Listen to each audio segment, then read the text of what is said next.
My father-in-law uses his phone when he's at a restaurant and he takes a photo of the menu so he can zoom in. Hey, that's a good fucking. Hey, dude, don't be fucking ragging. It's coming for you too. It's coming for me. This is no fucking world for old men. You know that I wrote a ditty for this open? Did you? Yeah, it was actually on the way here. Does it reference how fucking awesome I am? Yeah, kind of, but indirectly. Yeah, it goes like roses are red, film dogs downtown, listening to what Anthony Kiedis says. Give it away, give it away, give it away now.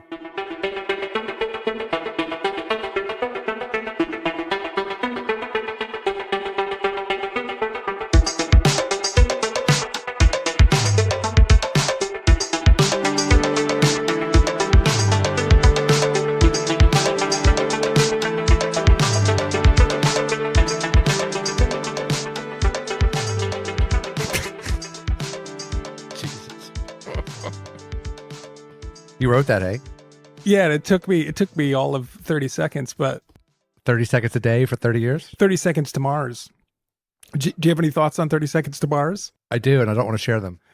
Well, you tend to like to share your thoughts on this pod, so I'm surprised that you're not willing to openly Bash the fuck out of 30 seconds to Mars? That's Yes. correct. Yeah. Yeah. It's Sunday. I mean, we're already there. When you say it's- bash 30 seconds to Mars, what do you want to bash? I already said you're baiting me. I don't want to talk about 30 seconds to Mars. Well, maybe our listeners want to hear you talk about 30 seconds to Mars. Well, tune in for a different episode. Welcome to the Film Dogs. I am Brenton Blurry, aka Mr. B. I am the one and only draft champion, Lord Marcus. Lord Marcus. Today we want to talk about a couple of things, and those couple of things are the 2025 Oscars, which are coming up. So we just got nominations. Golden Globes have already happened. But then we also want to expand upon Film Dogs. That's the name of our pod. That's who we are. We have names. Why do we call ourselves Mr. B and Lord Marcus? Is this all just a big facade? Is it all a farce? Why the Film Dogs? Who are we? Well, it's interesting.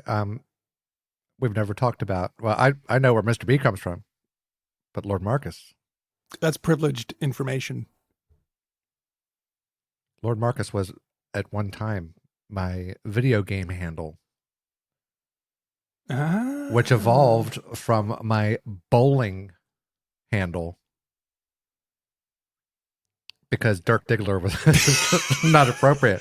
Because I was going for Dirk Diggler for... Dude, like you would think to not have the name Dirk Diggler because it's not appropriate. No, it was... other people suggested that it wasn't appropriate for the bowling alley. Hey, Mommy, what's Dirk Diggler? You could just been DD. Could have been that. You know? Because then everybody would be like, what's DD? Designated driver? And you're like, wouldn't you like to know? No, but I sort of liked the outlaw vibe of Dirk Diggler. And so I was like, okay, don't want Dirk Diggler. I'll be the Lord.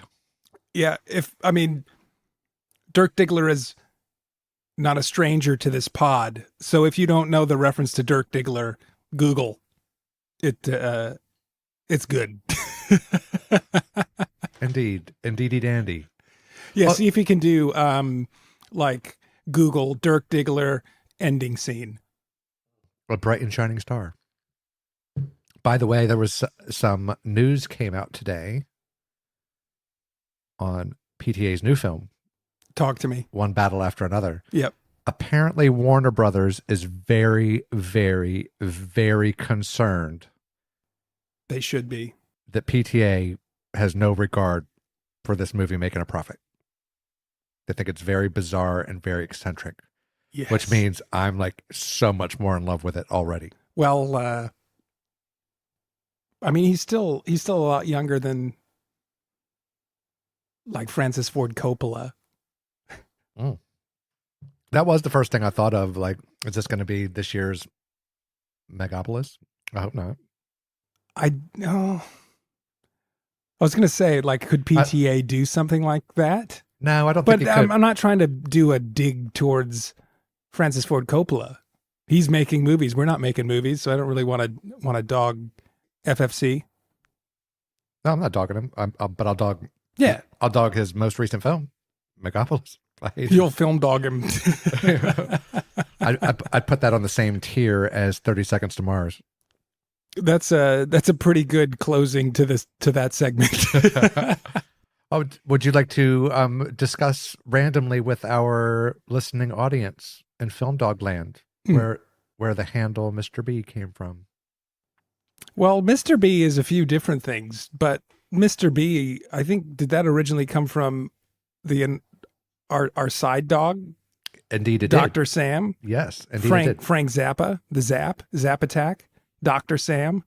Dr. Sam Zappa has difficulty. A very close friend of ours and sometimes movie accompanier has difficulty pronouncing some words that have the letter L in them and some of the letters that have some of the words that have R in them. And your last name happens to have both. And he just was not able to pronounce your last name. So we just shortened it. How about Mr. B? And he really is like, oh, yes. Nah. And he also has a pretty bad memory sometimes. Yeah. Mr. B, he's never forgotten it. He's never forgotten it. No, not ever. Props to him. Boom.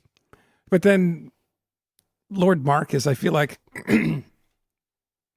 did you start referring to yourself as Lord Marcus in messages? I think that's where, is that where it came from? Oh, definitely.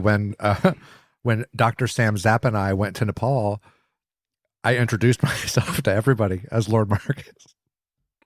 And when I saw Alice in Chains in concert, we had this sort of big after party at the hotel across the street, and I introduced myself as Lord Marcus. I do it quite often. What's the typical response when you do? It depends on who's with me. If my brother-in-law is with me, he just rolls his eyes because everybody's like, oh my God, are you famous? I'm like, yeah, I'm Lord Marcus. Of course I am. I'm the Lord. Yeah. Fear me. There is a book. Dude, I would read that book. Me. Yeah, so I mean, like the names didn't come out of nowhere. They're not just our Instagram. They're not Instagram handles. I mean, Mr. B is a pretty good gaming handle, but I'm not actually a gamer. Nor am I. I was saucy back in the day. That was my gaming handle on the old. That's how long it's been. I don't even know the game system. Was that because you spilled some spaghetti sauce on your T-shirt? No, we really liked how the algorithm would just automatically apply names if you didn't enter something in there. Oh, kind of like the Wu-Tang generator. Yeah, correct. Boom. My Wu-Tang name is Saucy. My Wu-Tang name is Dragon Crazy, which I did That's a more fitting title. I tried to adopt it, and it just never really quite took off. It didn't get the kind of same reactions as Lord Marcus. Well, tonight could be the night. Could be. It could be my new, AKA. You know how like when they introduced Mike Tyson, yeah, or Rocky Balboa, the Italian Stallion. I could be Dragon Crazy. Well, Lord Marcus. You could follow it up when you intro yourself on our pod episodes as Lord Marcus, AKA Dragon Crazy. Draft my film and see where that name comes from. I already have a new cold open for our next episode if we do use it. Oh my goodness. Yeah. Awesome. Yeah. Is it going to have it's got a Wu-Tang sample on it? It's got a 90s song reference, and I bet you can't think of it. You're just going to have to wait for it. It better not be Jumper. No, it's not. It's going to be a word play on the name. Boom. Right on. But we gathered back in the day, probably era, 2018 is probably when we started hanging. For sure. I was Sydney based up until 2016, and me and my missus moved up to Queensland in Brisbane when we got married in 2016. And Lord Marcus, we met through mutual music and book appreciations. I think it was originally philosophy and theology. We had mentioned the name C.S. Lewis had come up. I think that was a very strong mutual Venn diagram of interest, Mr. C.S. Lewis. Yeah, and And then Ryan, I think through discussion, we were talking about Ryan Adams. Yep. And then I think that was all it sort of took to think, well, we could hang and talk about Ryan and C.S. Lewis and see where that goes. History was written. History was written. You invited me to a concert because originally the FilmDogs, that's our handle currently, but we kind of gathered around music creation when we started hanging, where we write, record, perform, experiment with music. We've both got mirrored studios at our residences so that we can create on the fly when we need. And we started gathering weekly to just do music appreciation, spinning some vinyl, sometimes a black and white film on the background. Well, we always had the black and white. So I know for sure we started, I had a Spotify playlist that was essentially a soundtrack that I was building in my head for like if I was ever going to make or write a movie, like here's songs that I would want in it. And I generally, like when I write as an English major, I've taken stabs at writing scenes. And so if I write a scene, I normally try to have some music included. And often I'll just pick a song like the way old Quentin did. And now that I've been studying music for a little while longer, I tend to write more in that way. But I think we were listening to that and you're like, oh man, there was a lot of things that neither one of us had ever talked about before with each other. But we always, we definitely put the seventh seal on. Yeah. And would play vinyl on top of that so that we weren't really into watching the movies, but I like to have the visuals in the background. Totally. And then I think we sort of evolved from that. Which I think is, that's famous for a lot of music creation. I see a lot of people, if you're spending studio time, there's usually a screen in the background, the mood lighting, and something's on. And it's not necessarily on speakers or anything, but it kind of sets the mood. And if it's something you've never tried, throwing on some music, if you don't have a record player and some vinyl, but throwing on maybe a favorite record or a favorite playlist and throwing on any black and white film, which was part of the fun. Doesn't have to be one that you've ever seen before, but YouTube has so many different black and white classics.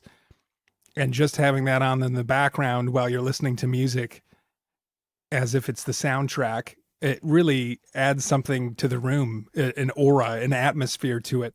Well, I think it stokes the imagination a little bit more than, like instead of us trying to, just have a conversation and listening to the music at the same time, you can almost have a conversation visually with the movie on the screen and still listen to the music and sort of share afterwards what was like, oh man, like, how did you feel about that? And so we evolved like from the Seventh Seal to the Devil's Bat to Turn Horse. Yeah, Turn Horse. Bellatar's. Man, a lot of people don't really love the Turn Horse. They think Bellatar's got some better ones, but I love the Turn Horse. And more recently, Messages of the Afternoon. We've done that a couple times. Yeah, classic. With the old late night tales, Oliver Arnold's starting on side 2. That's a groovy little jig right there. Yeah, if you need some music recommendations, people, late night tales. Just any album, throw it on. There's not really any misses there, but that's a great evening album to throw on in the background to help set an atmosphere. But then we've discussed this before, and I don't think we really came to a conclusion. Our first movie to see as the pre-FilmDogs, before the genesis of the FilmDogs, was The Lighthouse by Robert Eggers. Yeah, that was the first one we definitely saw in cinemas together. And I just don't, I feel like we saw The Witch after, but you think we saw The Witch before. And the only reason I say that is because of how the World Wide Web and social media works with what it advertises to you. I don't know how The Lighthouse would have advertised itself to me, not having been around Robert Eggers stuff before. But how, okay, so we watched The Witch on my TV, on my account. Google is always listening. Come on, man. Right on. The Zuck. Oh, that was happening back in 18, hey? Okay, yeah. Right on. The Zuck wants to know what you want to watch so he can make you stay on the Facebook. Well, either way, we watched The Witch together and we watched The Lighthouse together. And then I think we watched Tenet together twice. And that sort of solidified, hey, here's the type of films that we like to watch together. Yeah. And they tend not to be massively super blockbuster popular. Like neither one of them was. But it certainly has their niche audience. And it was like, okay, well, we know what we like to talk about and we know what movies we like to see. And we've sort of embarked on that journey from there. And then we started getting into some amateur film drafting by text, hanging out on the front porch with a couple of gin and tonics and getting in arguments over stealing my favorite movies. Yeah. You tend to get a lot of, you got pretty upset over some of those drafts that weren't recorded. Well, no shit. Because I know that you were doing some of those things on purpose because you were picking movies that you hadn't even seen. You're like, oh, and there's no outcome except to fucking get a reaction out of me. It worked. It did work. And it works for the pod doing a draft, which is why we do drafts. They're interesting, and it gives the listeners, it gives you guys some good movie options to watch if you've never watched them before. Or Lord Marcus is competitive. Yeah, correct. As fuck. Or to know, like, why would someone get so upset over a film if you've never seen that film? Well, Lord Marcus usually gets upset because the movie is a classic. Yeah, well, I just don't understand why someone would want to pick a movie they've never seen. For war. All right. War. What is it good for? Absolutely nothing. Make war, not love. Well, we are the film dogs.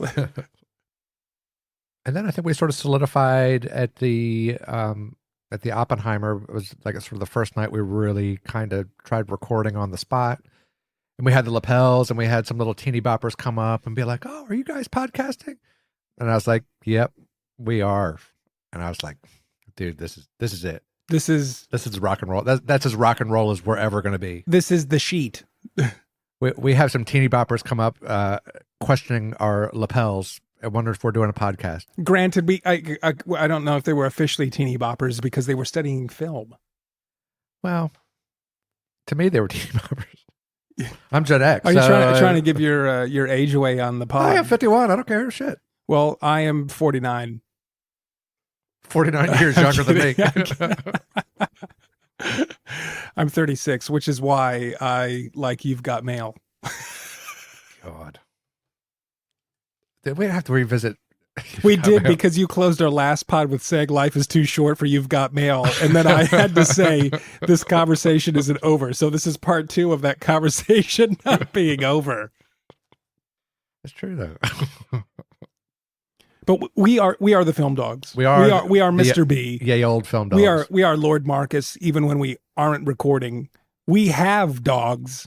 I have Indigo, aka Indy, the Vizsla, my first dog, my lady girl. I've got a cat as well, but this isn't the cat film dogs. This is the film dogs. And we used to have doggy dates, Lord Marcus, way, way before we were kind of doing a lot of this stuff as well. Unfortunately, my dog, Huxley, an English chocolate lab, Chalky, is the king of Stalkerville. And I wouldn't call him necessarily because he's never actually achieved. He's never been successful. His goal. So we can't really call him a rapist, but he's kind of like a would-be rapist. He's sort of an air rapist. He's that meme. Have you seen the meme with the dude hanging by the tree with his hands, holding his hands and like licking his lips? Yes. Yeah, that's Hux. Oh, he goes crazy. And like he gets elevated. Oh my God. It's crazy. He's better off being alone. He's better off being celibate. He could be. But he likes watching movies. Yeah, he does. And he likes Eggers. He also likes Tarantino, because we are the film dogs, which is another reference to Tarantino because we like another classic film of his, Reservoir Dogs. The yay old Reservoir Dogs. And there was an original name for the pod that didn't fully roll off the tongue, the teeth, the tongue, the lips. LNMO. Yeah, late night movies out. I thought might be a tag, and we worked on some graphics, and I was like, if you just say it real fast, LNMO. And then you replied once, and you just went, why not the Film Dogs? And all I had to do was show that to Mrs. B, and Mrs. B was like, oh, that's way better. Thanks, Mrs. B. And it is better. Well, also, being 51, like late night movies out, I do early morning movies. 10 a.m. show is my preferred session time. Yeah, and you are a I love father of dog, and I'm a father of children, so I don't have late nights either anymore because my children are up at 5 a.m. Well, I suppose late night is just a subjective term anyway, because one person's midnight is another person's 6 p.m. Yeah. Or I mean, another if you're person's 4. listening live in America right now, it's a different day. And so, therefore, thou. Wherefore art thou, dear Lord Marcus? This is how we have evolved from late night movies out to the Film Dogs. And we are here for your service.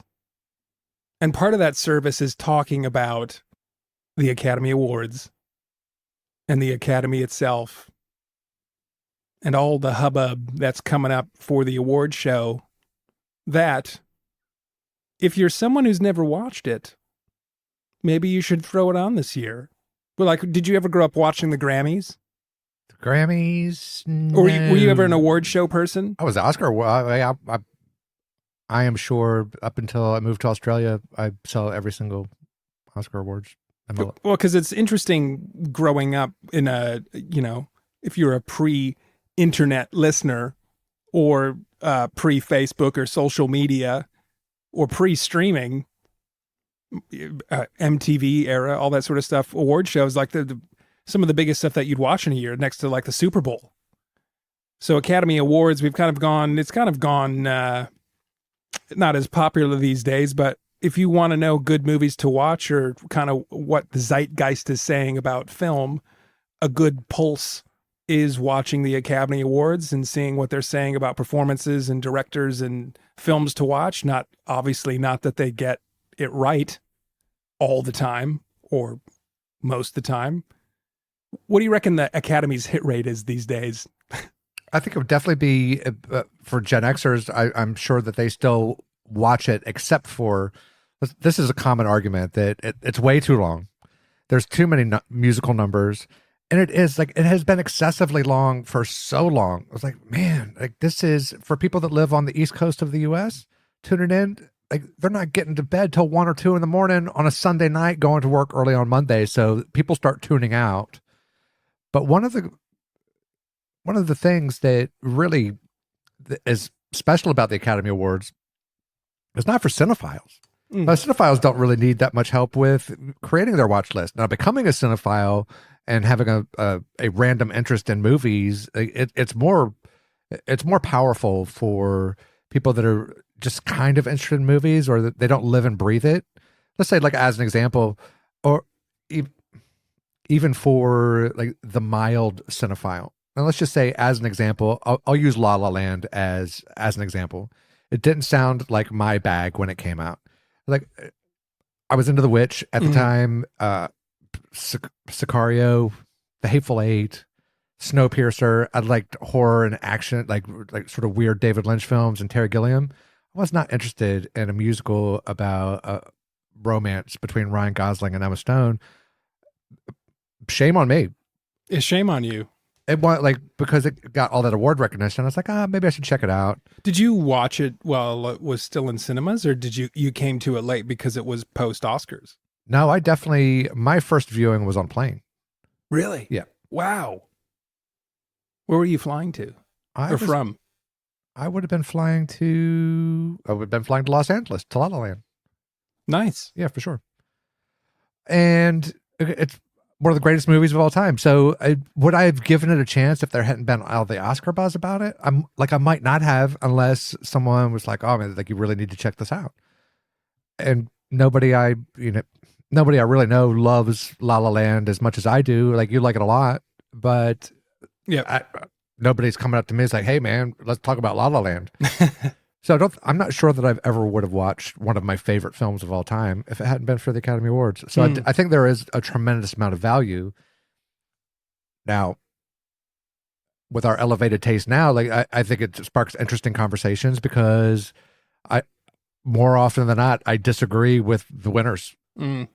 Like really a whole lot. And maybe it's because votes get split, or it just could be that my taste is just so supremely different than what the voters are.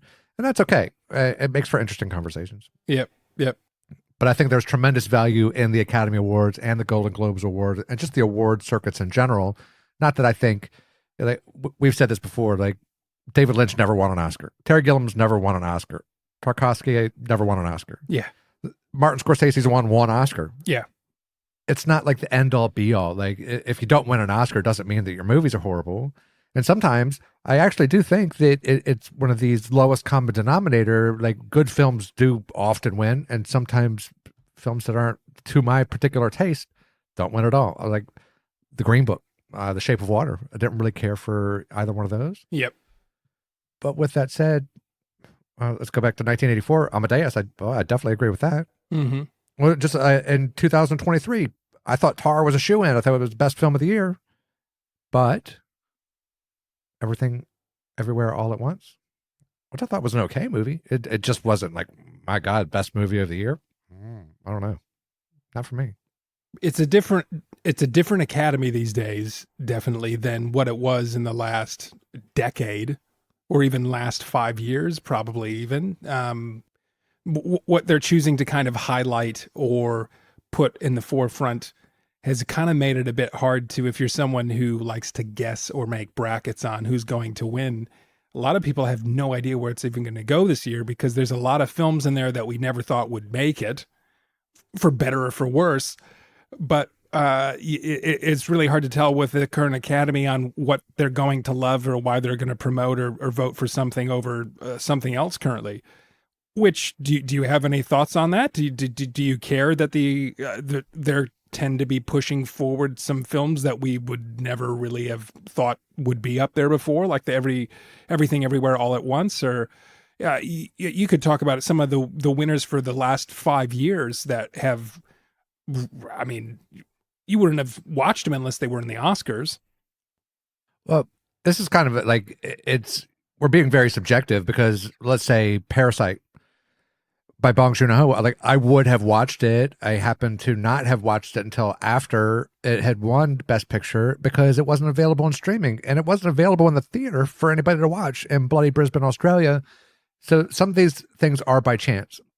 Now, let me say, like, one of the things I like about this sort of new embracing of world culture, or something just like sort of outside of mainstream Hollywood, embraced by the Academy, so with the international voters, we get some questionable decisions, but at the same time, it's shining a light on foreign cinema, non-Hollywood cinema, and I think that's powerfully good for everybody because Hollywood's still going to be making their films, but people's tastes are going to be a little more open to French films or Russian films or particularly South Korean films and Japanese films, and like that's just good for everybody. That's good business. But then we get sometimes we get like subpar films that are competing, or films that sort of have a political agenda of some sort. And like, I'm not going to take any sides, but like I'll say this about Amelia Perez. Like, I feel like it's all about the buzz around the movie and not the movie itself. And I think that is what the travesty is. Now, if listeners, like, if you really love Amelia Perez, I celebrate your taste. Like, I am not bagging out Amelia Perez, but I don't feel like it is representative of anything other than, hey, being controversial or sort of catering to a particular type of audience. That, hey, every audience should have like the film that represents them. And I'm not arguing against that at all. I'm just saying, hey, is it as good as The Brutalist? Is it as good as A Complete Unknown? It could be for some people. So when we have, so these films that would maybe not appeal to a larger demographic of the United States, doesn't mean that it's a bad movie. And I think it's just something like a case by case basis. Personally, like, there's nothing about Amelia Perez that interests me at all, but that doesn't mean like that I'm hating on it or I'm disrespecting at all. Yeah. It's just like I could pick the wild robot. It's exactly the same. I have no interest in it, but it's nominated. So I could just replace Amelia Perez with Wild Robot or Sing Sing. Yeah. Like, I have zero interest, zero money in the game, zero ante. Like, I'm not betting on those. Yeah. I don't care. Hey, life's too short for bad cinema for everybody. And so why would I waste my time with these movies that I just have no interest in? But if they win, I'll congratulate them. Well, and I like underdogs to win too. But I think that you brought up a big point there is, okay, life is too short for bad cinema, but you also mentioned life is basically too short for personal cinema because cinema is personal. So you are not going to watch something that you know you won't enjoy. It doesn't mean it's a bad movie or that 20 other people won't love it and think it's amazing. But why would we personally want to promote or talk about something that we don't like, which is really the point of the pod? There are so many movies out there that we're not going to watch and that we don't care about, not because we hate them, but because we rather watch something else that's more in our bag, in our wheelhouse. And that's what we want to talk about. And on the pod, we want to talk about what we love. We are pro movie and we're pro the movies that we love and things that interest us. For sure. And at the end of the day, I'd rather watch Dune 2 10 times than to try to watch every single movie that's coming out. Like, why? Like, I don't understand this obsession with seeing every single movie that comes out. Like, you're at the theater every single night, and that's not cheap. And then, like, now I'm referencing like Letterboxd reviews. Like, people are going out and they're giving like 1.5 and 2-star reviews. Well, why are you wasting your fucking time? You would know. Like, if you have 5,000 films logged, you know for sure whether or not you're going to like Civil War. Yeah. You know for sure whether you're not going to like The Fall Guy. And you come out with these, like you give 2-star movies a review every single week. Like, why? Like, dude, this drives me crazy. It does. But we spend a lot of time doing social media for the FilmDogs and perusing through Letterboxd. And like, dude, I see these things like all the time. And it's flooded. And our Instagram algorithms, I was like, oh, tune in to see what we think of Nosferatu. 1 star, hated it. Like, well, then talk about another film. Why are you wasting your fucking time? Yeah. You know? Well, let's jump into some nominations this year. So we do want to, we don't need to spend time on every category. We're just going to brush past the things that interest us or some thoughts that we've had, or even our recommendations of who we really think stole the show and kind of deserves the award, whether they even got a nomination or not. Like, me personally, I don't want to make any prediction on who's going to win. I just want to give like the Lord Marcus Award and maybe a respectable follow-up if I think that there was like a really tight between who's been nominated. I'm not going to go for like I have so many favorite performances that got snubbed. So then that's still the point of the FilmDogs. We're not here to we're here to tell you what we love and what we like. We're not here to let's have some guesses on who we think's going to win. You could do that on Google, or you can do that on Instagram, or you can do it yourself and watch it on the night and see if you were right. But here we want to promote what we think is worthy performances, movies that we love, directors that we love, all that sort of thing. And we want to push you in the direction that we like and we love. And that's why you listen to the pod, is to hear our thoughts on what we like. So we'll start with actually a big one here, actor in a leading role. Boom. Which is a pretty stacked category. We've got for nominees this year, Adrian Brody from The Brutalist, Timothy Chalamet, A Complete Unknown, Coleman Domingo in Sing Sing, Ralph Fiennes in Conclave, and Sebastian Stan, The Apprentice. Do you have any runaway thoughts on who you want to win, or who you think deserves it more than the other? My award, the Lord Marcus Award for the best actor from these nominations, is going to Mr. Adrian Brody from The Brutalist. However, I would like to give a special shout out to Mr. Timothy Chalamet for his portrayal of Bob Dylan, which was so bloody awesome. I just did not think that it was going to work, and it blew me away. It was really, really good. I think he does have a tremendously good chance of winning.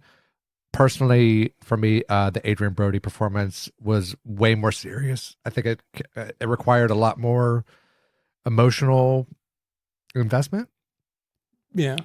And I do think that A Complete Unknown, this is where it gets kind of hard. Nobody else really definitely could have done Bob Dylan. Timothy Chalamet like nailed that voice. I just can't even see anybody else that would able to do that, although I'm sure that there are some people out there. Could anybody else do The Brutalist? I'm not sure that somebody could do it with the intensity that Adrian Brody did. And I was pretty high after seeing A Complete Unknown, but I'm still riding off of The Brutalist. Adrian Brody for me, hands down, winner for me. Which I feel like I almost had to. We talked about The Brutalist after the movie, kind of through messaging thoughts. It was kind of a silent night. It's a long film. It's got the intermission.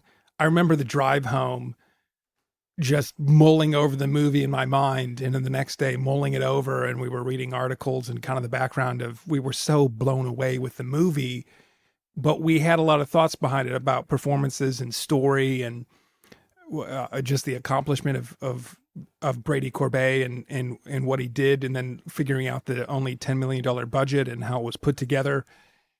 But some of the arguments has been that Brody's won before for kind of a similar role. So you didn't, after, even though seeing The Brutalist or The Pianist, you still feel that this is uniquely Brody. Let me address Nobody this else then. could do it. Yeah. So Daniel fucking Day-Lewis, who's DDL. won multiple awards, or Meryl Streep, they don't deserve their other fucking awards because they'd already won one? Bullshit. That's why we're asking.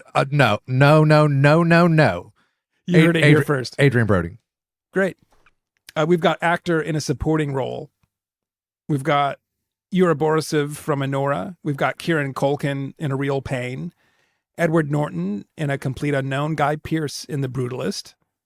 And we've got Jeremy Strong, The Apprentice. So we've got a handful of movies that were just in the last category and are in it again for different performers. Do you have thoughts on this one?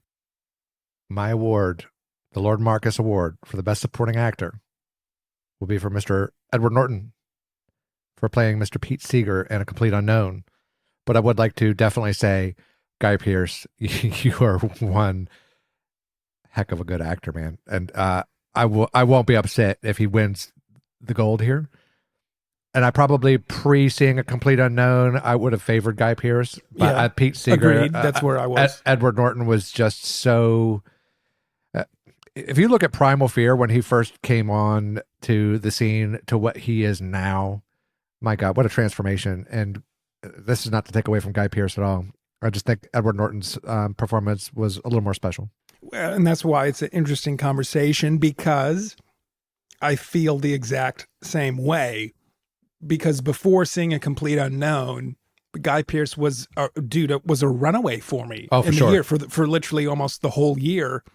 He imprinted on me. I had seen him in a couple other movies this year as well, smaller indie stuff, and he's got the chops, so good.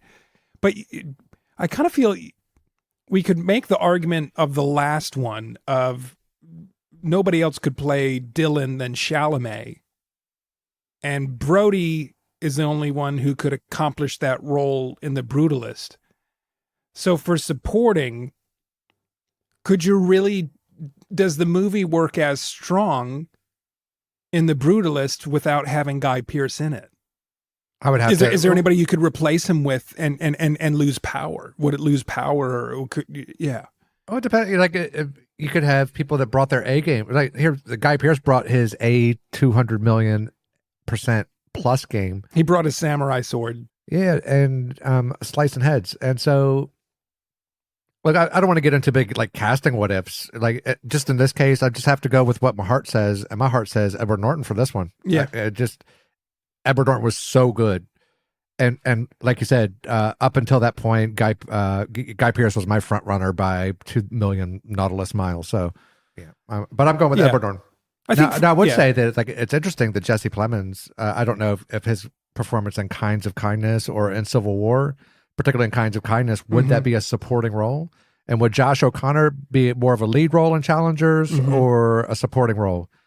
But those were two performances that I think, for me, were amongst the best of the year. They deserve recognition. For sure. And they're going to get it on this pod. Suckers. Well, because I kind of feel the Guy Pearce, he does have an aura about him, an energy that he does really well, almost a darkness about the man as well. He can contain that very well. So for The Brutalist, he slays that part of being a bastard, but also being a strong man, a man of influence, a man with hidden secrets. And then I look at the a man that has complete control of the power brought by wealth. Yeah. And weird power dynamics and relationships. And then I look at Edward Norton's role in A Complete Unknown, and kind of looking at his career arc. Here's where I have to agree with Norton being the runaway for me now after watching A Complete Unknown, is seeing his career trajectory and role choice. This is a role I don't know if I would have thought of him for in the past. Not that I would know how to cast the movie. I mean, Chalamet did incredible for Dylan, but every time Norton took the screen in the movie, he was jaw-dropping. He was electric.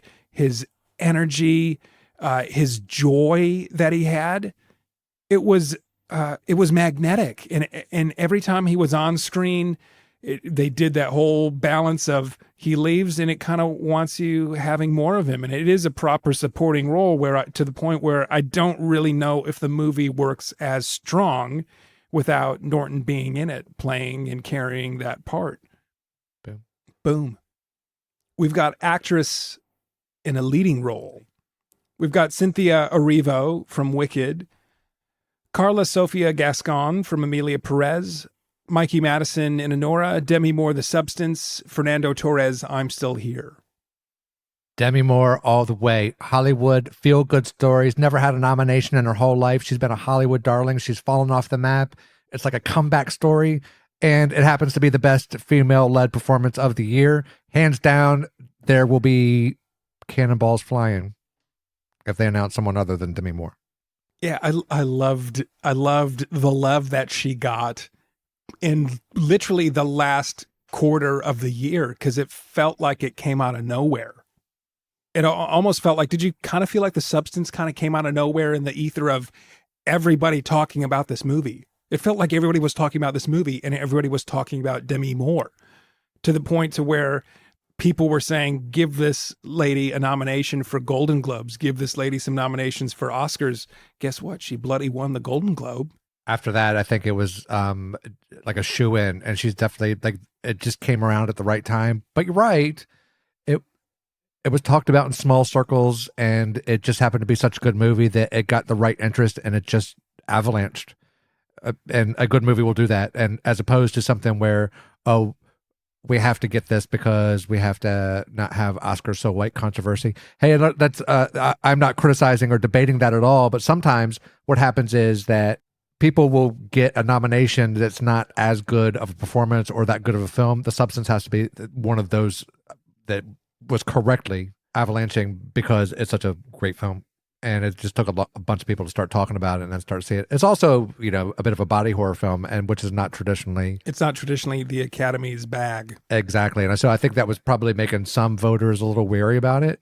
But her performance is so good, and because it's Demi Moore, man, and who doesn't want to see her succeed and get this recognition for her overall career body of work?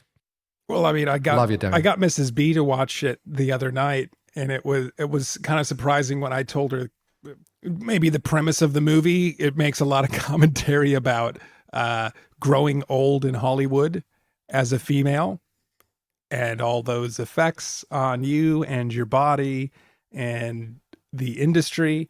And then the exact mirror opposite of, well, what's it like for somebody young in this industry that's female? So it's a uniquely making a statement, 100% making a statement about that and how we treat women in Hollywood and either glamorize or demonize them the older that they get and put them on the shelf, that sort of thing. Mrs. B, not that I want to put words in her mouth, but she was entertained highly by this film. And awesome. it is an absurd film.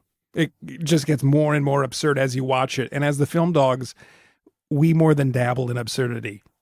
For sure. My goodness.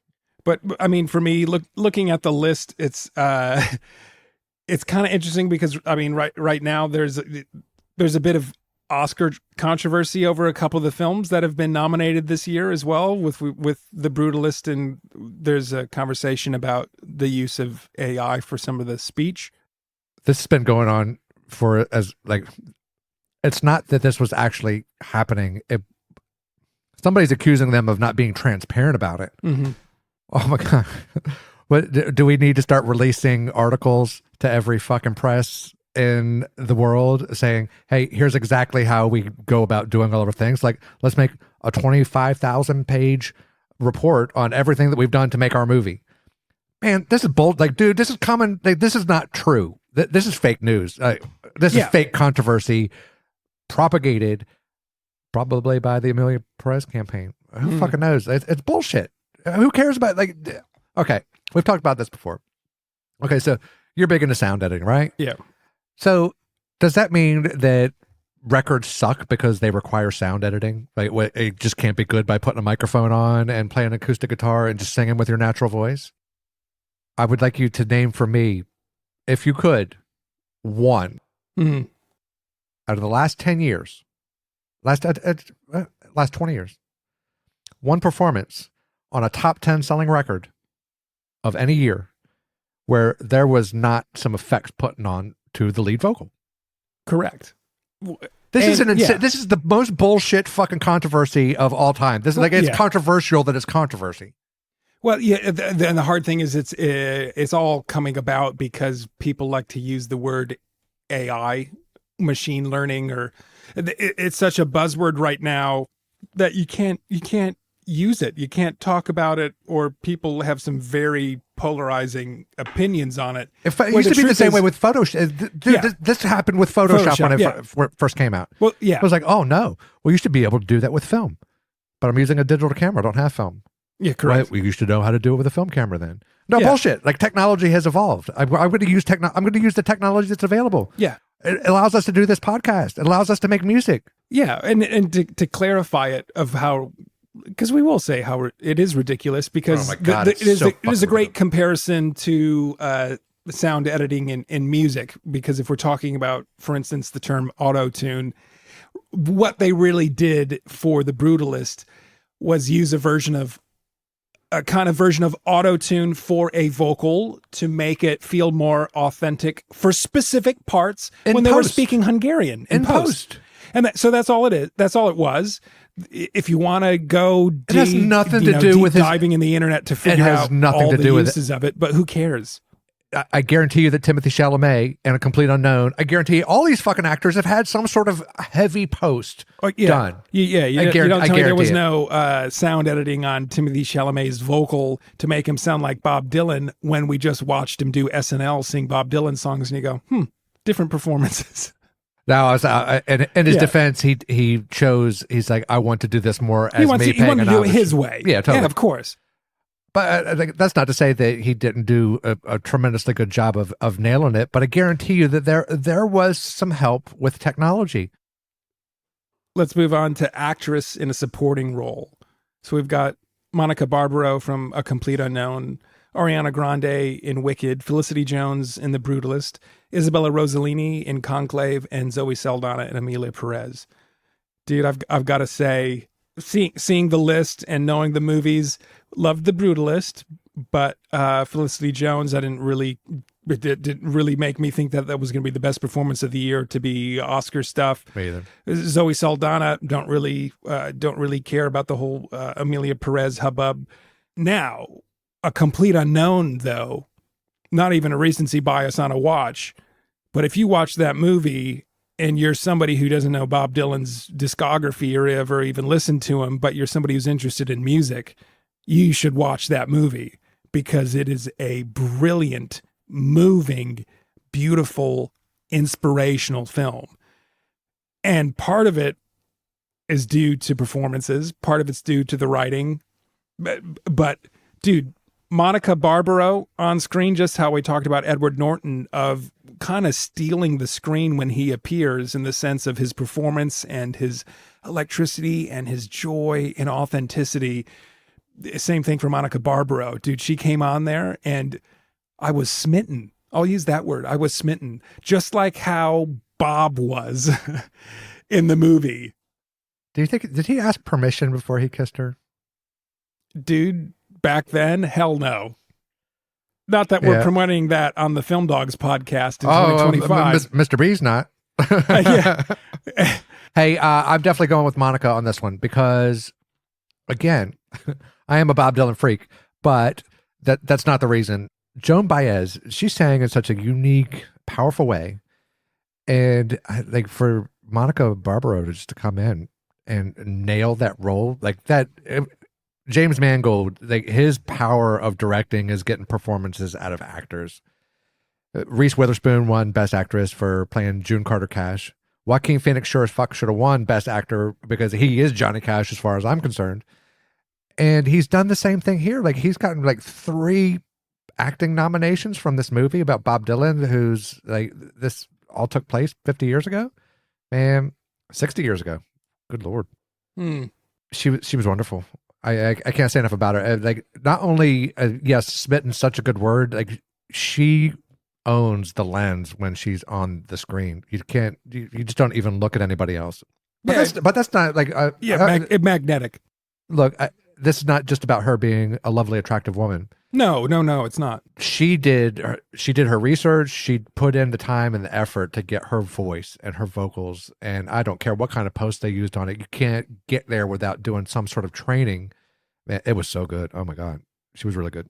She pulled off Joan Baez. Like if you don't know Joan Baez, and you probably don't, but if you don't, and check out like the Bob Dylan documentary by Martin Scorsese called No Direction Home. Yeah. That's a good introduction to Joan Baez, or just pop her on Spotify if you're in the mood for some 60s folk music written by Bob Dylan. The relationships in those movies are enough to just watch that movie alone. If you're somebody who's interested in music or loves music, that's another reason to watch the movie. I'm loving seeing it getting some noms this year for the Oscars. Next up, we've got animated feature, which we're the Film Dogs. Happy to talk about animated when it ticks our box. It's going to be rare that we both have an animated movie that we are obsessed with. Kubo and the Two Strings? And, that was one that we loved. And Spider-Verse. Yeah, Spider-Verse. But I'm surprised Kubo didn't really get too much attention. But here's the thing about this year's crop. It's all like G-rated family fare. That's not like none of it's. Yeah, but a lot of them are quite emotional films. So Flow's meant to be quite tugging on the heartstrings if you're an animal lover. And then Wild Robot, it's the same sort of conversation there. Those seem to be the two that are leading the pack. I'd really put my vote towards the Flow because I do have a cat named Pippi. And I'd like to see an animated version of Seven by David Fincher. That would be what I'd be interested in. Do you reckon he would animate it, or would he get somebody else to do it? Oh, he'd probably get somebody else to do it. Yeah, I'd still watch that movie. Man, I'd watch it on repeat for days. We've got animated short next. Beautiful Men in the Shadow of the Cypress, Magic Candies, Wander to the Wonder, and Yucky. Another. I mean, it's kind of a mirror of the same category we just read and talked about. It's not something that super interests us. Depending on what wins is probably going to be more if it's something that we're going to watch and want to talk about in the future. But we're just going to jump to cinematography next, where we've got Lowell Crawley in The Brutalist. We've got Grieg Fraser in Dune Part 2. We've got Paul Gilholm in Amelia Perez. We've got Ed Lackman in Maria, and then we've got Jaron Blaschke in Nosferatu. I'll let you talk on this one because I'm wondering who you reckon should take it over. Okay. The Brutalist has gotten many accolades. It's used in VistaVision. It is a gorgeous film. Dune 2, Greg Fraser. Yeah. Man, that is one heck of a visual. Like Dune 2, I can't say enough about it. Like I am a Dune 2 freak, but my vote goes for Nosferatu. Ooh. And I'll tell you why. Okay. I just think it's incredibly difficult to pull off the 4:3 ratio and compose in a completely different way. So the way that The Brutalist and Dune 2, they just have these big, wide vistas that you can use the rule of thirds really nicely. And that's not this is not taken away from their mastery of the photographic arts. But I think Nosferatu, with its 4:3 aspect ratio, is just completely different. And it's all done in the dark. Like, man, this guy has got his hand on the shutter speed and the metering, and it's like it just has to change. Like, man, and The Brutalist and Dune 2, like it's desert and it's all daytime, and Nosferatu is all dark and night, and it looks beautiful and exquisite. And I'm telling you, that is the hardest thing for a photographer to do, is to shoot in low light conditions. And Nosferatu is dark. And not to mention the bloody shadow work that was done.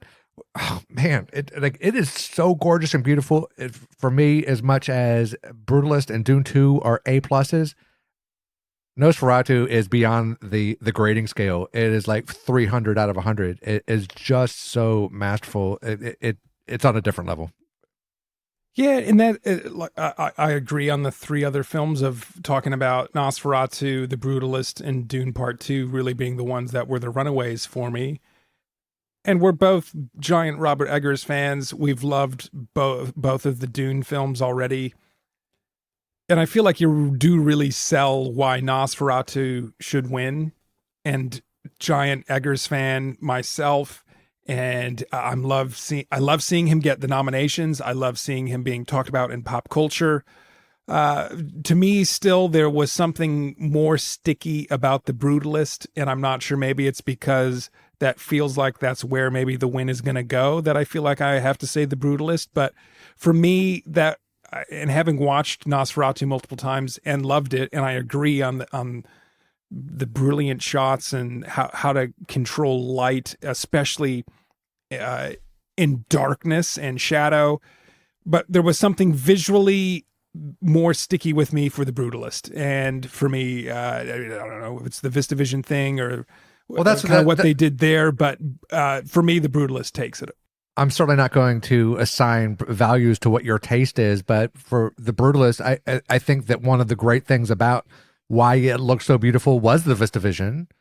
Like the color grading was just so magnificent and beautiful, but I'm not really sure that outside, like, okay, the opening scene where Brody is in that very crowded train, that was gorgeous.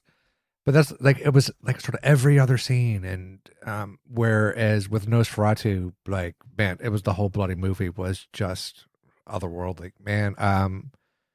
Yeah. Also, at some point, directors start getting the sort of international buzz and awards buzz, and it's taken a while for like somebody like Wes Anderson even just winning an Oscar, but for a short. I just kind of feel like Eggers is evolving into a darling that people want to recognize, and man, he's so deserving of it. So not only do I want him to win, I genuinely think it's the best. Well, maybe let me put it this way then, because I feel like I almost split my vote because I'm a film dog. I can split my vote. You can split 3 ways. I would like Nosferatu to win for cinematography for the fact that it puts Eggers and his films more in the forefront. Who I think is maybe more deserving and what maybe moved me more was The Brutalist. That's what I'll say. Boom. Cool. This takes us to maybe the near halfway point where we actually want to jump to a new segment in the Film Dogs, because here at Film Dog Labs, because we do have a lab out the back where we make concoctions of things for movies. You're not supposed to tell them about the meth lab. The meth lab. Math. We're Australian. Math. Math. The moth lab. We're constantly doing equations in the back house. We have a new segment that we want to introduce to you called MUBI of the Week. MUBI being MUBI. MUBI.com is a brilliant streaming service that has some of the best movies, in our opinion, available for streaming. A lot of it's going to be some of the more art house stuff, a lot of the classics, and a lot of short films and movies that you're not going to find on a lot of other streaming platforms. And especially if you're someone in Australia, it feels like it can be quite hard to get some of the classic, harder to find movies on popular streaming platforms. Lord Marcus, what is your MUBI of the week? For this brand new edition of MUBI of the Week, I'm recommending Reality Plus by Coralie Farjah, director of The Substance. Nice. Now, this is a short film from 2014. It's only 22 minutes. So one of the reasons, there's 2 reasons to try something out like MUBI, which, by the way, come to our Instagram page and we'll have a post of a link where you can get 30 days streaming for free. And even on our episodes as well, we'll have a link that you can click on the episodes to get a free 30-day trial. And so, as Mr. B said, there's so many short films. It's worth the price alone. You know, great directors when they're testing new ideas out and don't know exactly how to do it, sometimes they'll invest in doing a short film. Anyway, so since the substance has all this buzz and Coralie Farja is a darling of the moment, she has a really excellent 22-minute short film called Reality Plus. And the synopsis, according to MUBI: Vincent, a young Parisian uncomfortable with his appearance, installs a brain chip named Reality Plus, which allows users to see themselves and fellow users with their dream body. However, Reality Plus only works over 12-hour intervals, proving infuriating for Vincent as he falls for Stella, another user. It is so similar thematically to the substance that I think anybody that loves the substance would love Reality Plus, but it's only 22 minutes. Why not give it a chance and find out? I thought it was really well done. The movie take is a future Paris sparkles with unnerving, beautiful people and Coralie Farja's transfixing sci-fi short, testing out a speculative self-optimization technology 10 years ahead of the substance. The French director won numerous awards for this electrifying descent into an image-obsessed society. It has so many things to say. 22 minutes, to have this much to say in 22 minutes, very similar for me on how much of an impact as a short film as Yorgos Lanthimos' Nimic, which is another short film that just does more in its short runtime than movies with 3-hour runtimes do. It's really good. That's that's the Lord Marcus suggestion for MUBI of the Week. MUBI of the Week. Grab the link in this episode to get 30 days free. MUBI.com. You heard it here first. Next category we've got is costume design. And in the nominations, we've got A Complete Unknown, Conclave, Gladiator 2, Nosferatu, and Wicked. Now, having seen these movies, who do you think is deserving? Because they're all difficult for their own different reasons. I'm going for Nosferatu again. Hey, look, Robert, let's just go off the strength of Eggers' filmography. Yeah. The Witch, which like half of what makes that movie so good is the costume design. It's so authentic. He does this painstaking research, and he does that in so The Lighthouse, The Northman, and now Nosferatu. Oh man, I just, it's on a whole different level. It really is. Like, okay, so you could go to a thrift shop and pick up things to make it look like 1960s New York. So it's not really as difficult. Yeah, and then you can walk around the streets in New York and film it. And I know that that's part of how they went about it. And like you get these, amateur Etsy designers to do things. This is not what Robert Eggers does. And he probably half of his budget goes to costume design and production and set design. For me, again, like with the cinematography, it's just on a whole nother level. Nothing else really compares to it for me. Well, in our watch list episode, when we talked about Nosferatu, we kind of called Eggers, one of the words I used is an authentic filmmaker. There's an authenticity behind him that it feels like a lot of other directors don't have. And you famously said he doesn't make horror movies, he makes folk movies. Where, I think part of how do you project, how do you contain folk on screen? A lot of it has to do with bloody research and costume design to get that feeling to come across on screen. Nobody does it like Eggers because authentic. He puts you in that land. It takes place in Germany. He does German costumes. The Lighthouse is in America. He does American. Man, his attention to detail is it is not. There's nobody that competes with him. His attention to detail for this kind of work, on top of everything else. But this is where I think he really shines. Even his research on what actual counts from Transylvania look like back then. Totally, and interpreting that into Count Orlok. Even he was talking about how he made the casket, the very famous casket of the vampire in the film. And same thing, he's pulling images out of. Some of it he mentioned was Polish folklore. Some of them had skulls on the sarcophaguses on these crazy. Some of the drawings and like that he pulls from, and he uses them And all it does is takes a movie that is a 10 and bumps it up to a 10.1 at least. He is always working harder, it feels like, than a lot of other people to really put you into the time and place on where this stuff takes place. Just like The Lighthouse, just like The Witch, just like The Northman. He does his research. Yeah. So for me, it's a runaway. I'm sure there's a lot of work that needs to be done for musicals when it comes to Wicked, Gladiator 2.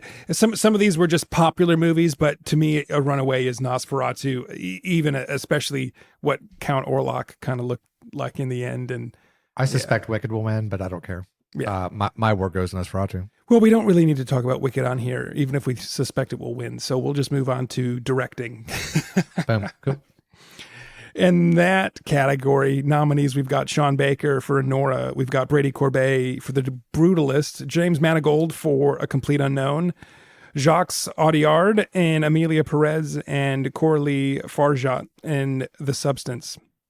Who do you think is deserving of the FilmDogs Academy Award for Best Director? Tight race here. I really loved James Mangold's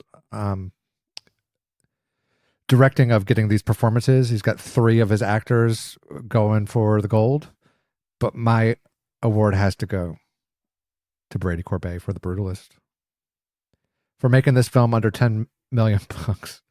Like that in itself is just remarkable. It like that should show that anybody, including the FilmDogs and like anybody, not anybody, it obviously takes a great amount of talent to be able to do that, but you don't need this Hollywood budget of 140, 200, 500 billion dollars to make something that is getting people's attention and sitting in theaters for over a 3.5 hour movie with intermission. He was kind of doing what Eggers started out doing, of how do you make something memorable and powerful and unlike anything you've ever seen before on a low budget.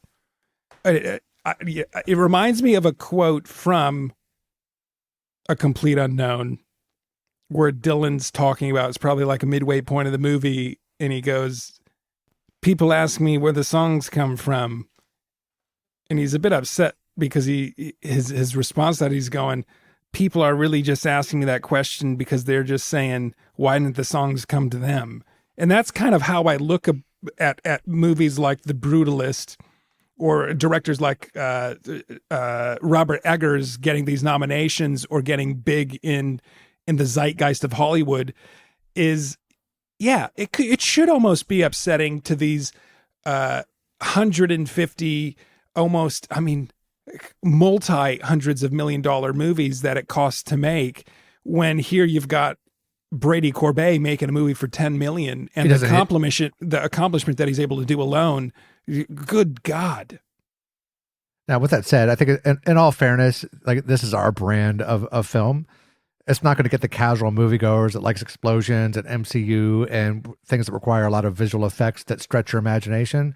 I would just challenge people to say, instead of letting someone else do imagining for you, engage your own imagination and go into the theater and let your brain do what everybody else is using visual effects to do. That's what I say. I'm a strong proponent of self-critical thinking. You had mentioned kind of off mic though before, so you would give this to Brady Corbet, but you did kind of mention kind of the snub to Denis Villeneuve for Dune 2. Well, I thought that we'd cover that under the picture nom, but I'm more than happy to say that now because absolutely, with the passing of my emperor David Lynch, I do believe Denis Villeneuve, absolutely best working director in the world right now. So he's carrying the torch. It's a criminally fucking insane that he got snubbed, and I don't care if people are going to say, well, he's making Dune 3. He'll be able to get the chance to get it for Dune 3. Why the fuck does that matter what he's going to be doing? I don't care. Dude, he made the best movie of the year. Good Lord. And he's the best director, and he hits home runs every time he steps up to the plate. But I'm not even going to say what directors should be dropped off of this list to make room for Denis, but holy shit. Like this is like, this is not an awards about who the best in the industry is. That's for sure. It's a goddamn popularity contest, and it's not even a good popularity contest that's why we're doing the popular. episode. Yeah, that's why we do the pod, shining a light on what should be talked about and what should be winning. Denis, man, you're the man, dude. You got FilmDogs award. I don't care who the fuck wins, because the best director of the year did not win, because he's not going to win because he didn't get nominated. No. I'd love to see that letter open and it go to him anyway. Yeah, there's been some great stuff happening at the Oscars. If I was hosting the Oscars, that's what I'd fucking do. Yeah, you could imagine how many people that would tune in to that story after it had aired. Come on. Leads us to next category, documentary feature film. It's not necessarily a category, not that we don't like documentaries, but we're not really going to spend time here. Nominees were Black Box Diaries, No Other Land, Porcelain War, Soundtrack to Coupe d'Etat, and Sugarcane. Personally, I'd be going for Soundtrack to Coupe d'Etat, but yeah. Outside of that, is there anything that you would want to mention on documentaries? Negative. We're going to move on to documentary short film. Same thing. It's related to the last category, but the nominees are Death by Numbers, I Am Ready, Warden, Incident, Instruments of a Beating Heart, and The Only Girl in the Orchestra. So same thing. I don't really have any thoughts here, so we're not going to really spend time. Only Girl in the Orchestra, because it's an orchestra. Yeah, we love orchestras here. Next category that we will spend some time on, though, is film editing. And the nominees go to Sean Baker, again, for Anora, David Jansko, The Brutalist, Nick Emerson in Conclave, Juliet Weffling in Amelia Perez, and Myron Kirsten in Wicked. Brutalist all the way, baby. Yeah. So for people that don't know or don't care about editing, have DM Mr. B. They can tell you about some editing. Hey, look, this is a super long movie. There ain't no getting around it. But so was Killers of the Flower Moon, which I thought was best movie of 23. Yep. Man, it did not feel like it was 3 hours. Like honestly, I felt like it was 2 hours. Part of that was helped out by the intermission, but this is the strength of editing. You get in there and there is no waste in any scene. Like there's no lingering shots, but it doesn't feel like it's rushed. Like this is partly like some of the editing is just included in the screenplay. Man, it is a gorgeous thing, and it keeps you on the edge of your seat and it keeps you engaged. In a 3 hour movie, most people are falling asleep after 2 hours. And maybe they are for this movie, but for the people that really loved it, I thought it was an easier watch than Killers of the Flower Moon, because Killers of the Flower Moon will test your endurance. And The Brutalist, it just didn't feel like it was that long. Like the editing is like that's keeping things on pace and going in the right way without leaving anything out. Like just a 100% A+ job with editing there. Yeah, like it's just not even a close second for me. To contain 215 minutes, like you said, and make it not feel like that.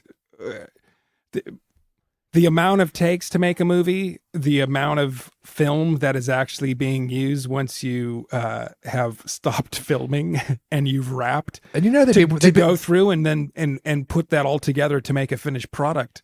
They'd be working on it all day, every day as the shooting is going on. It's not like, hey, all of a sudden you've got 50 reels of VistaVision film to go through. Like you've got to be doing that every single day and being in lockstep with the director.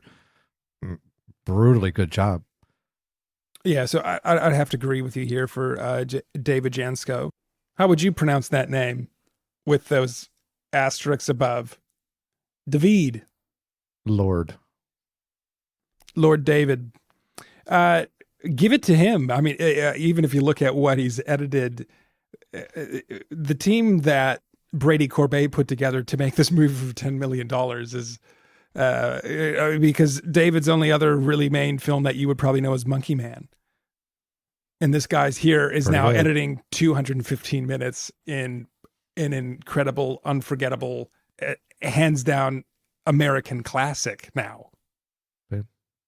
Next category, we've got international film feature. We've got Brazil, Their film that they entered was I'm Still Here from Brazil. We've got The Girl with the Needle from Denmark. We've got Amelia Perez actually coming from France. We've got Seed of the Sacred Fig coming from Germany. And we've got Flow from Latvia. We've kind of talked about this category before and movies. And I think we both kind of agreed that The Seed of the Sacred Fig was something that we thought was an interesting feature to be included here, because you're like, well, it's Iranian, isn't it? So how is it German? And the truth is the director had to literally flee to Germany. Otherwise he's would go to prison in Iran. So he's literally has to become a refugee. I guess I cannot call him a refugee. He's had to leave the country and move to Germany so he could release his art. And for that alone, Seed of the Sacred Fig. I also just go with, because he's Iranian born, that for me, it's symbolic of the kind of heart that I want people to have in this universe. Don't listen to your bullshit government and whatever they're saying, whatever political side of the fence you're on, I don't care. Like, this is not about taking a political side. It's actually about taking a humanistic side. Governments don't represent, in every single case, the people that they are governing. It just doesn't. Like, it's not fair to say that, like, if you automatically assigned, based on Donald Trump, that every single American was a shitbird because they voted for Donald Trump. Well, not everybody did. And some people had good reasons, and they probably have a little voter remorse. Like, it doesn't matter. Donald Trump is not reflective of what American values really are, nor do I think that the Iranian government is representative of the brilliant artists that the country has. And the same with Russia. Man, like, I could go on and on about Russia, and I'll just save a different episode for that because there's so many great Russian films. But man, I would pick this just because Iranian born. Let's give them a chance and show to the world that we can be embracing of all cultures and people that have different ideas about how the universe was created, or about how human rights should be delivered to families and to everyone. Oh my God. It just makes me sick. Mohammad Razalif, thank you for your art. Thank you sir. for leaving the country so that you could release it. That takes balls. That is true artistry. I will criticize any government that abuses human rights. Well, so I'll be critical of the American government. I think that the American government is as guilty of anyone. They just have a better media population to avoid talking about it. Yeah, they can scrub their records better on social media. Well, the whole world worships Hollywood, so all you got to do is make a Hollywood movie about how everybody else is evil and America's awesome as fuck, and everybody will buy into it and believe it, except for the oppressed, which is everyone else. Oppressed or repressed? Help, help, I'm being repressed. I'm being repressed. Next category, makeup and hairstyling. Nominees are A Different Man, Amelia Perez, Nosferatu, The Substance, and Wicked. Nosferatu for Lord Marcus once again. I'm gonna be like a broken record. I think some of these nominations are like, because they have to have 5 nominations. Nosferatu, just for Count Orlok alone. Oh my God. Yeah, I feel like I want to give it towards Nosferatu with probably The Substance as a second. Wicked will probably win it if it's going. I have no idea what and if it's going to win anything. Wicked, because it's almost mind-boggling that it's got all these nominations this year, but it just seems that the world is going, we want it to be in there. Is it going to win? I've got no clue. But this is the kind of category where it'll depend on the age of the voters. Like, if we had access to the data of voter demographics, it'd be way easier. I'm not even interested in predicting. If it wins, like, I'm happy for the people that this represents. I've said it before. I'm glad that the world has Wicked. I have The Wizard of Oz. I don't need Wicked. I don't need this updated version of it. I have my version, but I'm so happy for younger people to have their version of this. I really am. And if it wins, I will celebrate them and their victory, and I won't be upset about it. But my word goes Nosferatu. Mm-hmm. We've got original score with Daniel Blumberg doing The Brutalist, Volker Bertelmann doing Conclave, Clément Ducal and Camille doing Emilia Perez, John Powell and Stephen Schwartz doing Wicked, and Chris Bowers doing The Wild Robot. Hands down, The Brutalist should be getting the score here. A bit odd, because we'll keep moving on because we don't want to give the spotlight to Wicked. A bit odd that it's in this category as well.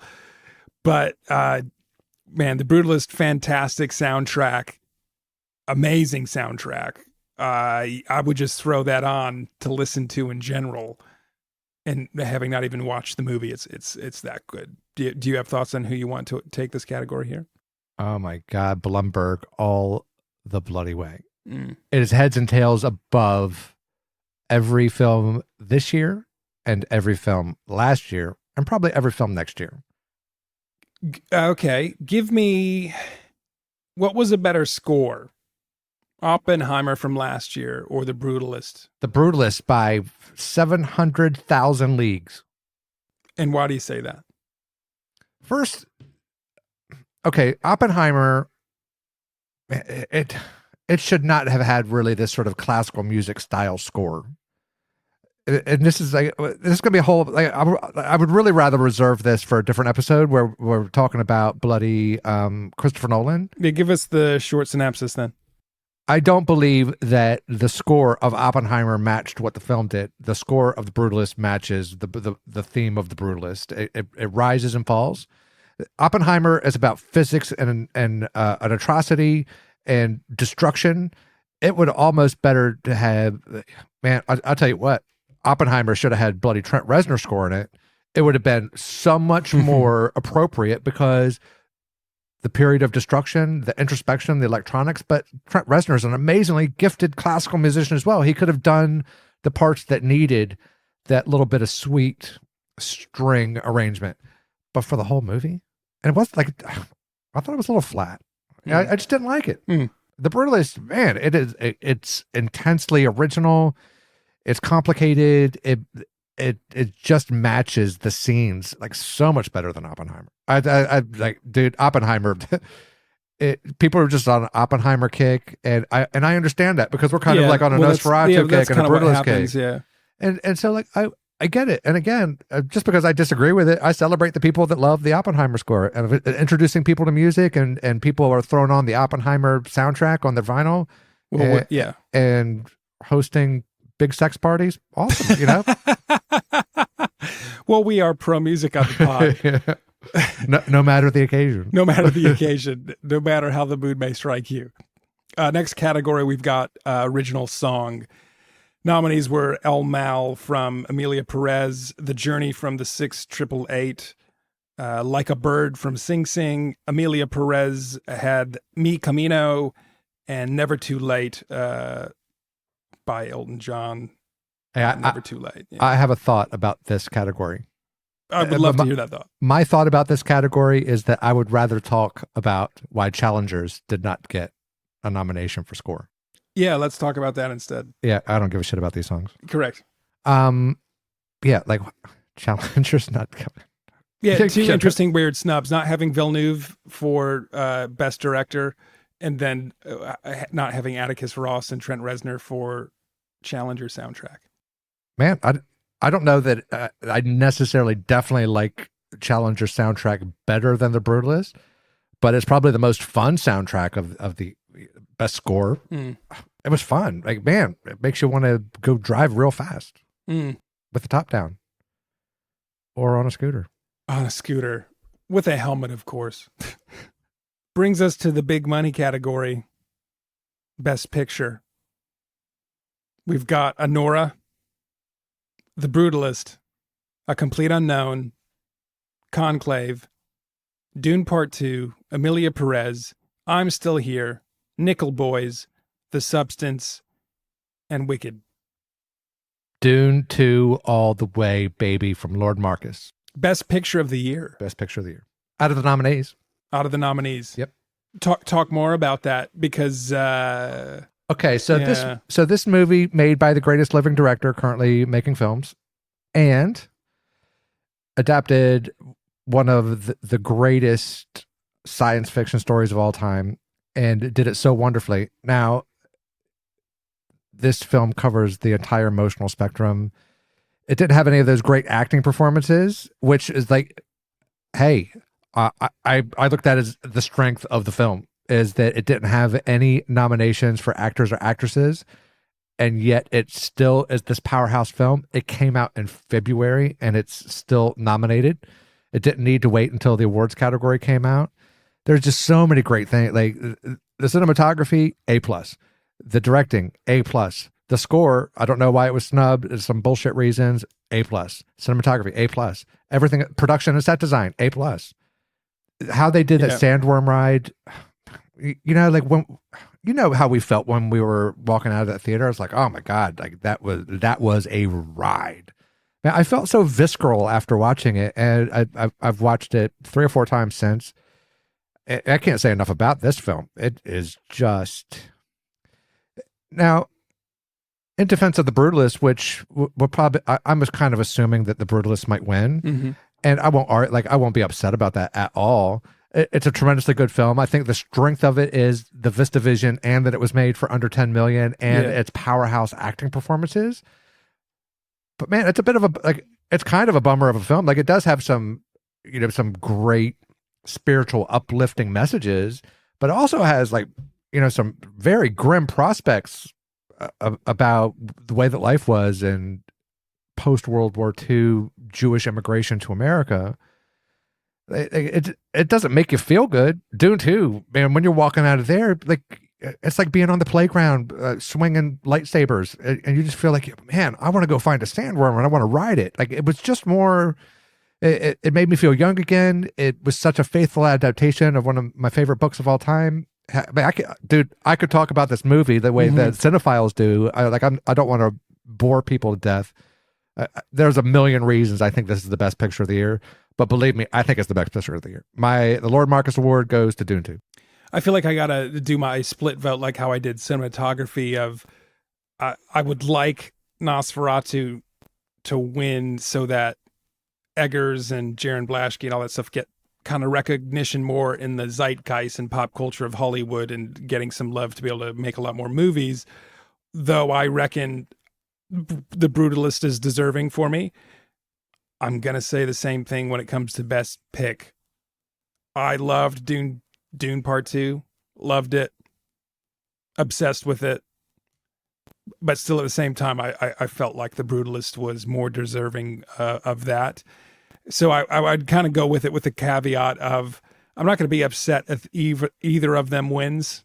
It feels like there's a lot of momentum behind The Brutalist, so it's probably going to take it. But I think Dune 2 has zero shot of getting it, and which I think is a travesty. But again, I rarely agree with the ones like I thought Tar should have won the year before. I thought Killers of the Flower Moon should have won last year. Dude, like I'm not predicting. I'm just picking what that is, and I promise you that when we were walking out of the theater, I was like, man, The Brutalist.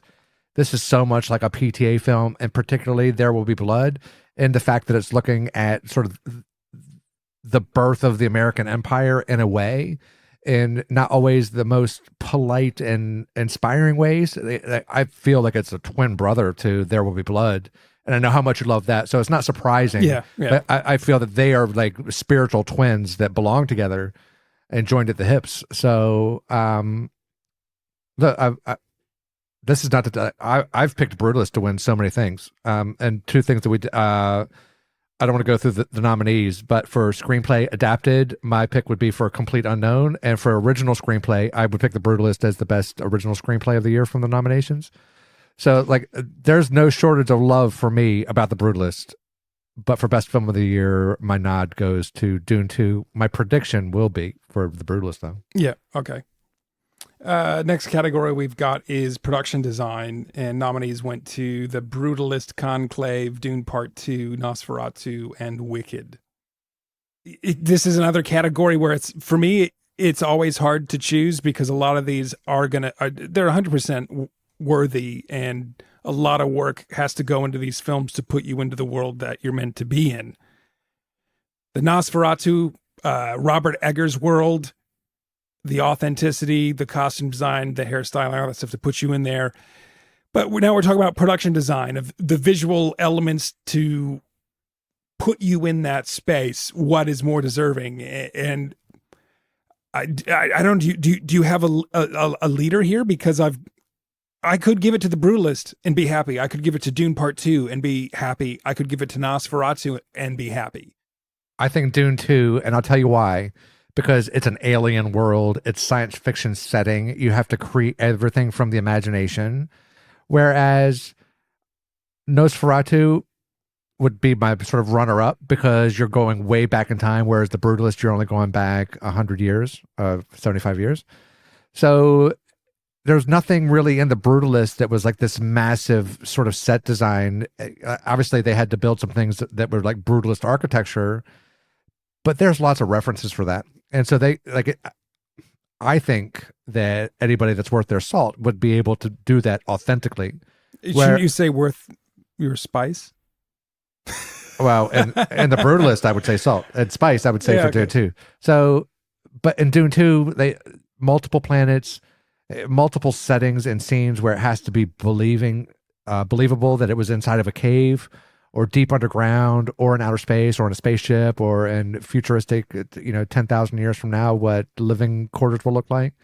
I just think it requires a lot more imagination. There's a lot more elements on screen than and nothing looked bad and everything was beautiful and it was grand and it was epic and I think such a fun film. It seems to me like this is its only real chance to get something. Yeah, but I think it's also most deserving.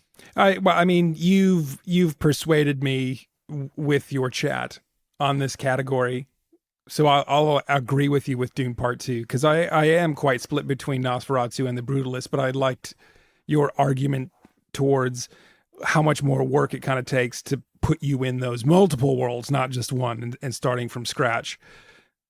I'd give it to Dune Part 2. Next category we've got is live action short film. Another category that we don't necessarily pay attention to, but we would probably send more love post awards if there's a lot of hubbub about a specific film. But we've got Alien, Anuha, I'm Not a Robot, The Last Ranger, and The Man Who Could Not Remain Silent. I don't really have any thoughts on this one. I love that title, The Man Who Could Not Remain Silent. That's kind of like us because we can't remain silent. Don't stand on a silent platform. Nobody will hear you. Which silent platform brings us to our next category. Sound. And in this one, we've got A Complete Unknown, Dune Part 2, Amelia Perez, Wicked, and The Wild Robot. Dune 2, baby. Hands down. Yeah, and we talked about this off mic before of kind of the different elements it takes for a musical or a musical film. So, for instance, Wicked or A Complete Unknown, to record those performances or even the authenticity of Bob Dylan with specific guitars and microphones in a studio to capture that. That is sound. It is also a film about music. So it has to sound awesome. It has to sell you that he's Bob Dylan, a tremendous feat. But then at the same time, throw it up against Dune. And if you were in a cinema that had Atmos, more a specific way to mix the film as opposed to just generic surround sound, 7.1 or whatever theater you're in, you need to be watching movies that are about sound, or like a sci-fi, or to be honest, any action movie these days, or any music film needs to be watched in an Atmos theater. I will spend the extra money. I will tell you on the pod, it's worth your time. It's worth your money to watch the best films in the format that gives you Atmos. Now, I would have gone Nosferatu with this if it had been nominated. If it had a nom and agreed.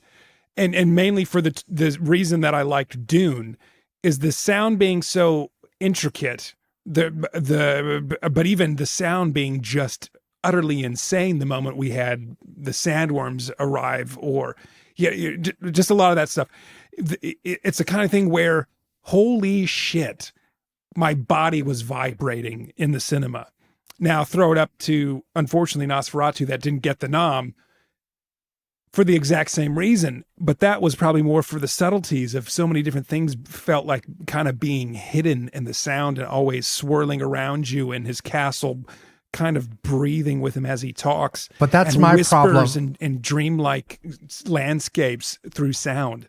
What you said about subtleties, that is my problem with A Complete Unknown, is that, yes, it was fantastic sound, but like we talked about on our sound episode, the war episodes, is that there was no dynamic range. It sounded good, but it was never low, and it was never high, and it was never just silent with interesting things happening. It was just always music. It was like listening to a record. You're correct. Yeah. A very good record. A very good record.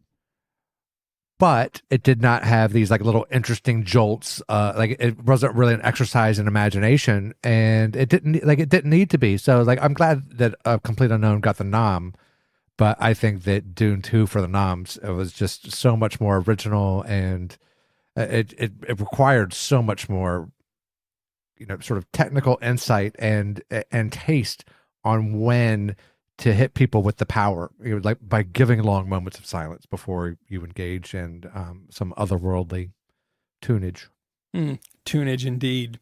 Next category, visual effects. Now, it's nice to see a film nominated here that's not really been talked about that much this year, except for if you're big the sci-fi action lover. Alien Romulus made it in this category. A Better Man, Dune Part 2, Kingdom of the Planet of the Apes, and Wicked. Who knows where the Academy kind of goes here. I like seeing Alien Romulus in here. Throw it up against Dune Part 2. Are you still going to say Dune Part 2 for visual effects? Absolutely. If not, just for the opening scene when those Sardaukar warriors are just sort of floating insane, the side of the cliff. That was something new. And speaking like for the sound, like because there was sound and then it was silent while they were doing like, oh man, this was like, we're talking about it. I'm excited to go watch it again, man. Like it really literally in an Atmos cinema, in an Atmos cinema for sure. I wish that we had like the VMAX Atmos on demand, where dude, I'd be in the theater 3 or 4 times a week picking movies that I want to see that are. That's why I told you we need to get your home theater VMAX on tap. VMAX on tap. Boom. Next category, we've got writing for adapted screenplay, and we've got A Complete Unknown, Conclave, Amelia Perez, Nickel Boys, and Sing Sing. So this is adapted screenplay. Do you have thoughts here on who you think should take the cake? A complete unknown. A complete unknown. A complete unknown. Like a Rolling Stone. Hey, look, I'm a Bob Dylan freak. So I'm going with my heart on this one. It's just the heart, or is there any reason for the writing for the screenplay, the interpretation of this story? I think the story is. Look, it's kind of from a linear perspective. Why I got to say that though, because I do want to cut you off, because I think it will help you tease the thought out of you, is because when you're reading about the film and the Bob Dylan journey, it seems like a lot of Bob Dylan fans are split on the film, of the story that it chose to tell, as opposed to the story it didn't choose to tell. Why? Because they wanted it to cover his whole life. That's what I can't put my finger on it, if it's that what it is, or the songs that they chose, or what it is. But have you not heard kind of that it's kind of for fandom, because Bob Dylan is the kind of artist where there's some people that are big Bobby fans, big into the deep dives and have all the records and are obsessed with the 50 fucking records the guy made. Yeah, but here's the thing: like, he's had such a long and prolific career that what, you're gonna have an HBO fucking 5-season life of Bob Dylan, and Chalamet is gonna commit to 5 years of shooting episodes about, and look, hey, I love Bob Dylan. Guess what Bob Dylan I like the most? I like the 60s Bob Dylan, ending with Blonde on Blonde, and after that there's some songs that I like, but I think this is the most interesting part of his career, and this is the story that James Mangold chose to tell. Whatever. I don't care about these kind of controversies. They're meaningless to me. The director picked what story he wanted to tell. He filmed it. The actors did an incredible job on it. There's no controversy. This is made up. It's fucking bullshit. Who cares? Who fucking cares? That's non-issue. That was pretty good on my count because he's got 40 studio albums and 17 live records. I was like, the dude's made like 50 fucking albums. And a bunch of bootlegs too. Yeah, and exactly. And he toured for like 20 years straight, man. You know, so whatever. For the screenplay, look, as an adapted screenplay, I think it's the best. It covers a period of time where he was heavily influenced by Woody Guthrie and road tripping Route 66 America and Jack Kerouac. And everybody that's listened to any of our episodes, if I'm talking about Hunter Thompson, it all comes from this area. Like I big fan of the Doors. The 60s is an incredibly powerful time of music that I really appreciate. And man, I just don't care about Bob Dylan in the 70s or 80s or 90s or 2000s, but I care massively about his trilogy of records, starting with Bringing It All Back Home and Highway 61 Revisited. This movie didn't cover anything with Blonde on Blonde, but hey, anybody that wants to get more of a Dylan fix, there's no shortage of stuff out there. Yeah. This is not a controversy. This is a bunch of shitbirds wanting to make a stink and be like, oh, I want my voice to be heard. Record a podcast and hope you get some listeners. Fuck off. I'd give it to Mangold as well. Mainly his filmography. He's not really made major misses. I've liked just about every film that I've seen him do, including Kate and Leopold, which has I can't wait to at draft least that. got 3 stars on the old Letterboxd. I can't wait till you draft that. Are you aware of Star Wars: Dawn of the Jedi? Yeah, he's been tapped for that one. Tapped, yeah. I think it'll be okay. Yeah. Next category Safe pick. we've got is our final category, and it's the writing. So this is best original screenplay, not adapted. So this is from old Scratchy Boy. Nominees: Anora, written by Sean Baker, the director; The Brutalist, written by the director Brady Corbet and Mona Fastwald. Here's a new additive that's not been. We got Kieran Culkin in here for supporting, but we've got A Real Pain Again, and this was written by director as well, Jesse Eisenberg. September 5, we've got written by Moritz Binder, Tim Fellbaum, and it was co-written by Alex David. And then we've got For the Substance, Coralie Farge. Thoughts here on who do you reckon wrote the best movie? My vote will go to Brady Corbet for The Brutalist. An amazing story.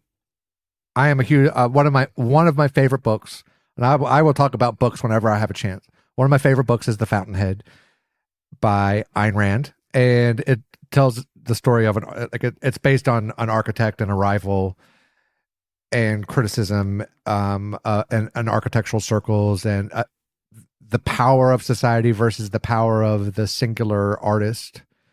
And I think this borrowed heavily from that, but not so much that I would call it a ripoff or even an homage. I just think that, hey, it's about architecture, so there's going to be some comparisons.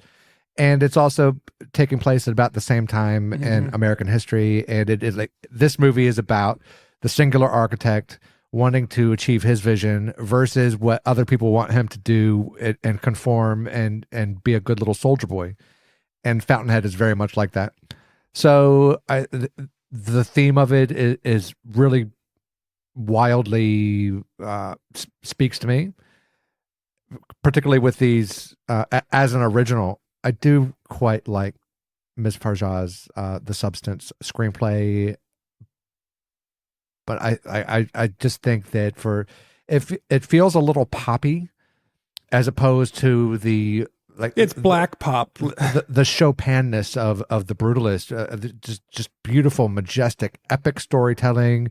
I just particularly in the wake of the most recent presidential election, I just think it has so many more things to say about the power dynamics in America that is relevant today more than ever. And not to say like The Substance also, this is like timeless things where women aging and like, why does that matter? Like, women are beautiful at any age, but it's true that in Hollywood and in the entertainment business that the older women get, and it's just not true for men in the same way. It definitely should be.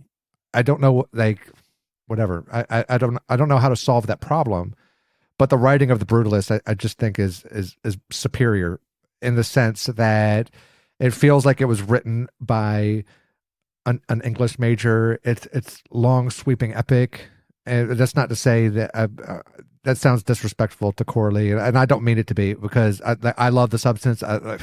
I'll go on record. I do love the substance, and I just like the writing of The Brutalist better. Yeah. Okay. One thing I'm not sure, did you notice the thread in this category? Every director in this category this year wrote their films as well. Which I always like to further pull apart the art of maybe what's the involvement of the person that did it. And we can equate it to kind of music stuff, is sometimes when somebody like a Damien Rice can write, record, and produce his own music. Somebody who does a lot of the stuff from scratch, the power and their capacity as a human being to do start to finish the whole product, to me, I think is worth talking about and worth celebrating more sometimes than other movies or other albums as well, because of the sheer talent, determination, and work it fucking takes to write your movie and direct your movie. I also, let's say, like, David Fincher rarely, if ever, like, writes for his films. PTA always writes for his films. And some people, they get into filmmaking because they have something they have a story they want to tell. And some people get into filmmaking for completely different reasons. And I respect all, like, how and why people do what they do is of zero consequence to me. But I do respect when somebody like Paul Thomas Anderson's like, there's a story I want to tell, I'm going to write it, and that he's good enough with the English language and understands what the end product's going to be. Like, that's amazing. I love directors that write their own films. I also, Martin Scorsese, man, I don't think he's written any of his own films. Yeah. Like, some great directors just don't do that. They're just better with camera work or sound or getting good performances out of actors. Yeah. I do. I respect the directors that write their own screenplays. So. And I'll give a quick shout out to Jesse Eisenberg, who also starred in his film as well as arguably the lead, or you could watch the film and say it was a co-lead with Kieran Culkin, to be honest. But that was very well done, and mad props to somebody as young and talented as Jesse Eisenberg as well. Lord Marcus, that closes out our categories in this year's nominations for the Academy Awards. Are you excited to watch the awards? You know what? I am. Me too. I think last year was really, I got to watch it the day before I was flying to New Zealand on a family holiday. So I was already buzzing about a trip. But to be honest, dude, I was so excited to watch the Academy Awards from 2024 because I had so much fun watching movies that year. And that's the point of this pod. 2024, 2025, I had so many good times watching movies this year, and the Academy Awards is worth your time if you're someone who likes and enjoys movies. I think we should live pod with the lapels on, and just to have it as an extra or just something to go back to, not like for a releasable, but just so that we, or even to stick the Dolby app on and just record our thoughts on it. Because I want to converse like we're conversing for the pod. That's a good idea. Yeah, let's do that. We'll do that. We'll do that, and we'll post it in some way, somehow in the future. Oh, we'll put up a couple little phones and make some reels out of it. Yeah, correct. But if you're someone who's interested in the Academy Awards or watching the Academy Awards, or doesn't normally watch them, but you're somebody like, dude, I try and watch it every year, but the amount of podcasts I listen to and with a long commute, that is an interesting podcast, guys. Come on, I can say that as a podcast co-host. Let's live record watching the Oscars and giving our thoughts, because that is real human emotion on movies that we thought were important, that should win or shouldn't win. And that's going to be an interesting conversation. So follow us along on our film journeys. You can find us both on Letterboxd as Mr. B or Brenton Blurry or Mark Robinson or Lord Marcus. You should find us under those titles. You can find us on Instagram as the FilmDogs or Facebook FilmDogs. Or you can just pray, and I will answer your prayer. It might Maybe be a with nightmare. silence. Maybe with silence. But he will answer it. Some of my greatest gifts are unanswered prayers. Amen.